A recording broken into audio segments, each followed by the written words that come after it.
Immer noch im Gespräch mit dem Gründer und Chef von Mute Records, Daniel Miller. Eben sind wir stehen geblieben mit der Geschichte zu Depeche Mode, weil jetzt wird es für mich persönlich auch unglaublich interessant als großer Depeche Mode-Fan. We just stopped talking about Depeche Mode. It happened about 35 years ago. You saw him play in a club and there were a support group. What were your first thoughts when you saw the guys from Basel and they had their little mono synths and a drum machine?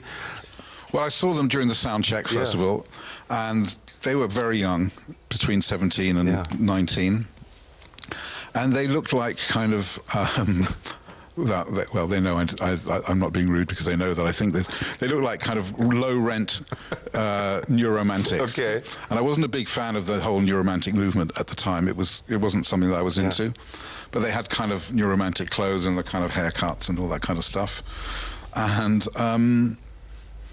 I didn't see the sound check, but I decided to stay to watch them. I wouldn't always watch, you know.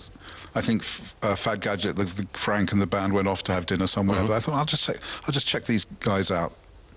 So yeah, there was these young kids, 3 synthesizers, 3 mono synths on beer crates. Dave, the lead singer, Dave, standing completely still. The whole concert with a light underneath, so it kind of looked kind of gothic or something, you know, frightening. And they played the first song, and I thought, wow, this is really good. But they probably just played the best song first, you know. But they just got better and better as the gig went on. Every song was incredible, and they did, And the thing that a lot of things impressed me, but the thing that impressed me was the songwriting and the arrangement, that they could get so much music out of, you know, such minimal kind of setup.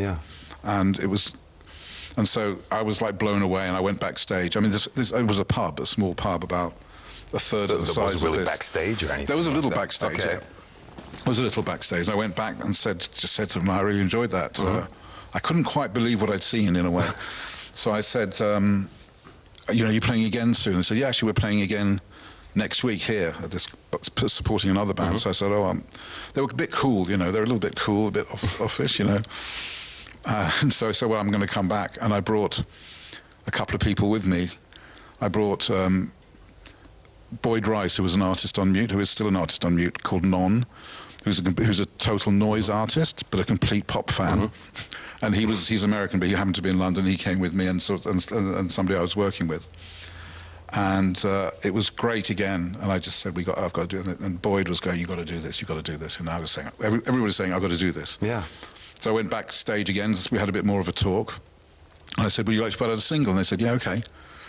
I said, yeah, we don't have to have a contract. We'll do one single, 50-50 profit share.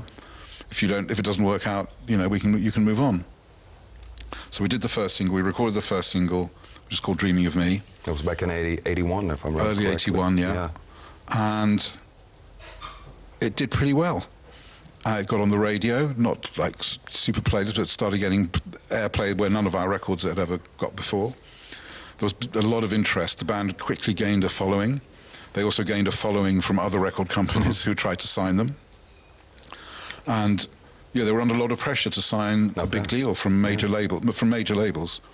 And they resisted that. They said, no, we're going to stick with Mute for the moment, see how it goes, you know. And they're still there.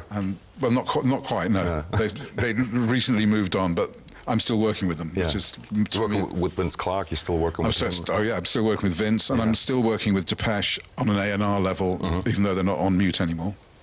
But you know, they were there for 30 years, and they're loyal. You know, the major labels said, well, Mute's a nice little label, but you never have any real commercial success with a small label. They don't, you know, blah, blah, blah. And so I kind of wanted to prove them wrong.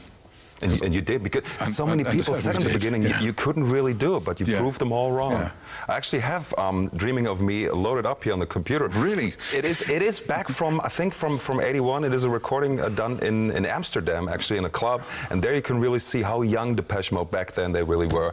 Jetzt gucken wir mal rein, wie das ausgesehen hat. Depeche Mode, das war der erste große Hit. Daniel Miller war mit dabei. Depeche Mode, Dreaming of Me.